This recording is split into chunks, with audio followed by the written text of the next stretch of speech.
ब्रेकनंतर जय विशेषमध्ये सर्वांचं स्वागत। नारायण राणे यांना राज्यसभेची उमेदवारी मिळाली नाही, त्यामुळे आता भाजपा नारायण राणे यांना लोकसभा निवडणुकीच्या रिंगणात उतरवणार अशी माहिती सूत्रांकडून समोर येते। दरम्यान राज्यसभेच्या उमेदवारीने काय बदललंय? राज्यसभेतल्या मंत्र्यांना लोकसभेत का उतरवलं जातंय? राणे जर लोकसभेत तर कुणाचा पत्ता कट होईल? विनायक राऊत निवडणुकीत राणेंना टक्कर देऊ शकतील का? अशा अनेक प्रश्नांची उत्तरे शोधण्याचा प्रयत्न करूयात आजच्या जय विशेषमध्ये। राज्यसभेसाठी भाजपाने 3 उमेदवार दिले। मेधा कुलकर्णी, अजित गोपछडे आणि अशोक चव्हाण यांना भाजपाने राज्यसभेसाठी उमेदवारी दिली।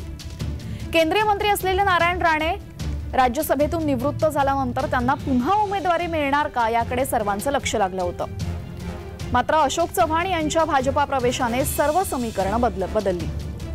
भाजपाला कोणताही धोका न पत्करता अशोक चव्हाण यांना राज्यसभेवर पाठवायचं आहे। तर सूत्रांच्या माहितीनुसार यंदा नारायण राणे यांना लोकसभा निवडणुकींच्या रिंगणात उतरवलं जाईल। ते रत्नागिरी सिंधुदुर्ग मतदारसंघातून ठाकरे गटाचे खासदार विनायक राऊत यांच्या विरोधात शड्डू ठोकतील।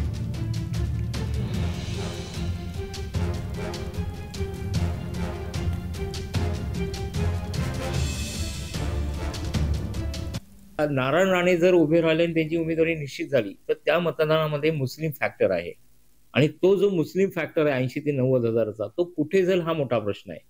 आणि जर नारायण राणे यांना उमेदवारी मिळाली तर ती मतदान सगळं याच्याकडे महाविकास आघाडीकडे जाण्याची शक्यता आहे, म्हणजेच विनायक राऊत यांच्याकडे जाण्याची शक्यता आहे आणि त्यांचं पारडं जड होण्याची शक्यता आहे।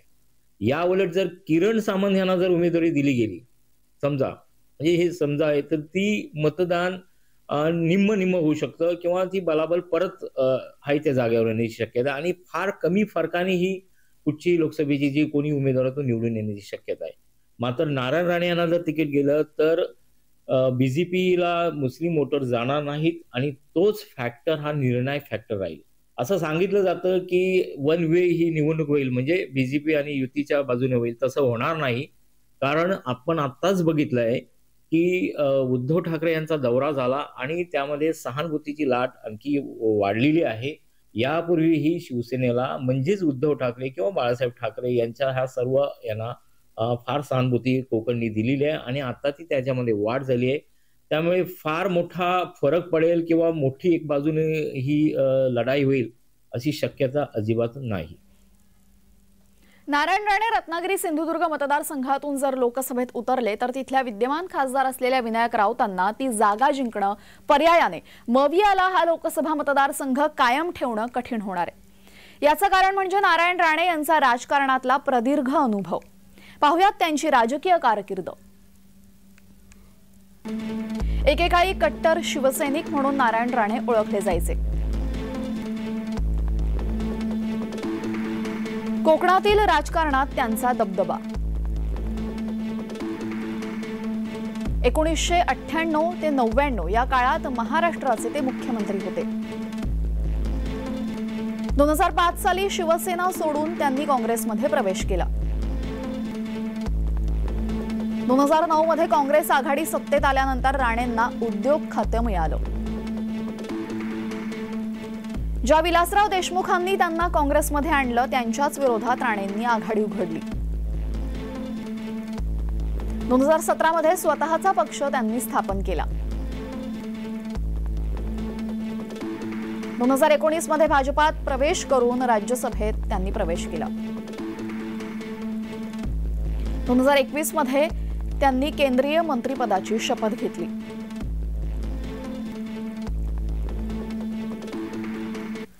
तर लोकसभेसाठी रत्नागिरी सिंधुदुर्ग मतदारसंघातून अनेक नावांची चर्चा सुरू आहे। नारायण राणे यांना राज्यसभेला उमेदवारी न दिल्यामुळे त्यांचं नाव या लोकसभेसाठी आता अधिक अधोरेखित होत आहे।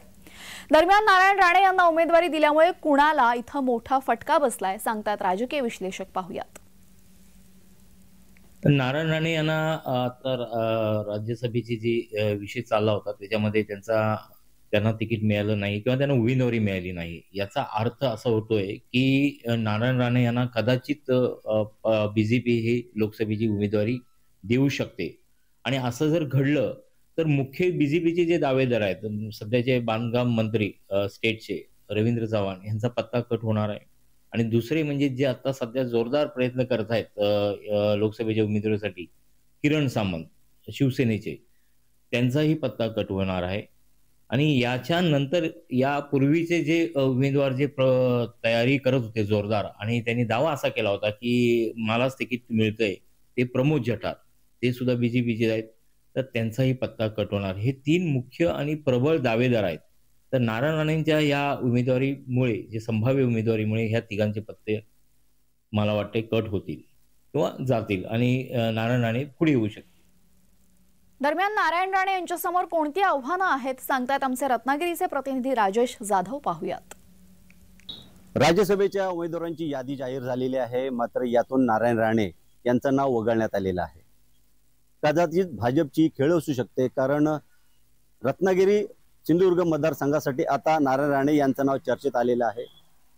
मागील काही दिवसापासून उद्योगमंत्री उदय सामंत यांचे बंधू किरण सामंत असतील, प्रमोद जठार असतील, किंवा मग सार्वजनिक बांधकाम मंत्री रवींद्र चव्हाण असतील, किंवा मग नारायण राणे यांचे पुत्र निलेश राणे हे रत्नागिरी सिंधुदुर्ग मतदारसंघासाठी इच्छुक आहेत आणि तशी चर्चा होती. मात्र ही भाजपची खेळी सध्या आपल्याला होताना पाहायला मिळत आहे, कारण नारायण राणेंचं नाव जर लोकसभेच्यासाठी आलं तर मात्र हे चौघ जण ही शांत बसू शकतात आणि जो अंतर्गत जो कला आहे तोही कुठेतरी शमू शकतो.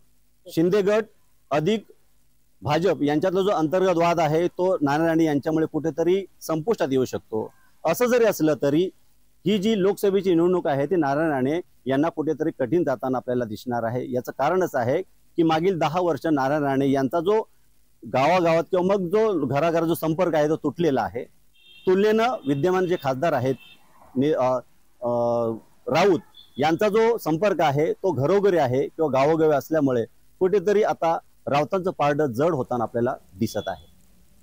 जर नारायण राणे यांना लोकसभेसाठी रत्नागिरी सिंधुदुर्ग मतदारसंघातून उमेदवारी मिळाली तर उदय सामंत त्यांना मदत करतील का?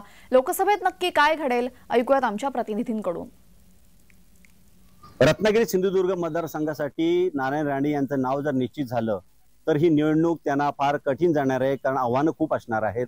याचं कारण असं आहे, राजापूरमध्ये होऊ घातलेला जो रिफायनरी प्रकल्प आहे आणि त्या प्रकल्पाला विरोध करणारे जे लोक आहेत त्यांची मतं नारायण राणे कसं वळवतात हेही पाहणं तितकंच महत्त्वाचं ठरणार आहे. किंवा मग जे पारंपरिक जे राजकीय प्रतिस्पर्धी त्यांचे आहेत, दीपक केसरकर आहेत किंवा मग उदय सामंत आहेत किंवा मग उदय सामंतांचे बंधू किरण सामंत आहेत, यांची मतं किंवा यांची मनं कशी ते वळवतात हेही पाहणं तितकंच महत्त्वाचं ठरणार आहे. त्याचबरोबर नारायण राणे यांचं वय झाल्यामुळे ते आपल्या मतदारसंघामध्ये किती फिरू शकतात किंवा मग घरोघरी किती फिरू शकतात हेही महत्त्वाचं ठरणार आहे, कारण ते जास्त आता सध्या प्रवास करू शकत नाहीत. त्यामुळे आणि महत्त्वाचं म्हणजे मागील 10 वर्षापासून नारायण राणे यांचा मतदारसंघाशी जो संबंध आहे तो तुटलेला आहे. त्यामुळे ही सर्व गोळ्याबेरीज नारायण राणे कसं करतात हे पाहणं तितकंच महत्त्वाचं ठरणार आहे. कॅमेरामॅन प्रफुल्लसह मी राजेश जाधव, जय महाराष्ट्र न्यूज, चिपळूण, रत्नागिरी. तर विनायक राऊत हे गेल्या 2 टर्म पासून रत्नागिरी सिंधुदुर्ग मतदारसंघाचे खासदार आहेत. या पट्ट्यात त्यांची मोठी ताकद आहे. त्यामुळे विनायक राऊत यांना शह देण्यासाठी नारायण राणे यांच्यासारखा आक्रमक आणि राजकारणाचा दीर्घ अनुभव असलेल्या नेत्याला लोकसभेच्या रिंगणात उतरवलं जाईल. दरम्यान आता विनायक राऊत निवडणुकीमध्ये राणेंना टक्कर देऊ शकतील का, यावर विश्लेषकांचं काय म्हणणं आहे पाहूयात. मुळात नारायणराव राणे हे कोकणचे सुपुत्र आहेत. त्यांचा लोकसभेत मंत्री म्हणून जो लोकसभेतला परफॉर्मन्स आहे तो अतिशय वाईट राहिलेला आहे. फार काय त्यांनी कोकणासाठी काय केलेलं नाही किंवा एकंदरच सभागृहात बोलताना त्यांची अनेक वेळा तारंब उडालेली आपल्याला पाहायला मिळाली आणि त्यामुळं कदाचित पक्ष नेतृत्वाने त्यांना संधी दिली नसावी. परंतु जर ते लोकसभेला उमेदवार म्हणून आलेच तर विद्यमान खासदार विनायक राऊत त्यांची 3री टर्म आहे. राणे स्वतः या राणेंचे सुपुत्र निलेश राणे यांनी या मतदारसंघाचं यापूर्वी नेतृत्व केलेलं आहे. एकदा त्यांना अपयशही आलेलं आहे. त्यामुळं राणे साहेब स्वतः या मतदारसंघात आले तर ती निवडणूक विनायक राऊत विरुद्ध नारायण राणे ही लढत असेल. ही लढत अतिशय चुरशीची होईल. त्यासाठी भाजपला अतिशय प्रयत्न करावे लागतील. विनायक राऊत यांनी 2 टर्म या मतदारसंघाचं नेतृत्व केल्यामुळे त्यांचा सततचा संपर्क आहे. लोकसभेच्या माध्यमातून ते सातत्याने आपल्या मतदारसंघात फिरत असतात. त्यामुळं ह्या निवडणुकीत लढत जरी झाली तरी अंतिम टप्प्यात विनायक राऊत बाजी मारू शकतात अशी स्थिती आहे इथली. खरं तर राणे आणि राऊत ही लढत तुल्यबळ अशीच होईल. भाजप कोणत्या प्रकारचं प्रचारात यंत्रणा वापरणार आहे यावर याचं अधिक यश अवलंबून राहील. कारण विनायक राऊत यांचा वाडी वस्तीवरचा संपर्क राहिलेला आहे आणि प्रत्येक कार्यकर्त्याला ते स्वतःहून जाऊन मदत करतात. त्यांचा एक असा रॅपो आहे मतदारसंघातला आणि हा मतदारसंघ जो आहे तो बुद्धिवंतांचा मतदारसंघ आहे. आपल्या या मतदारसंघात बॅरिस्टर नाथ पै निवडून आलेले आहेत. या मतदारसंघात प्राध्यापक मधु दंडवते यांनी नेतृत्व केलेलं आहे. या मतदारसंघाचं सुरेश प्रभू आणि अनंत गीते यांनी नेतृत्व केलेलं आहे. त्यामुळे हा मतदारसंघ एक उच्च विभूषितांचा मतदारसंघ म्हणून ओळखला जातो. यासह विशेषमध्ये वेळ झालेली आहे. इथेच थांबण्याची सर्व प्रेक्षकांना जय महाराष्ट्र.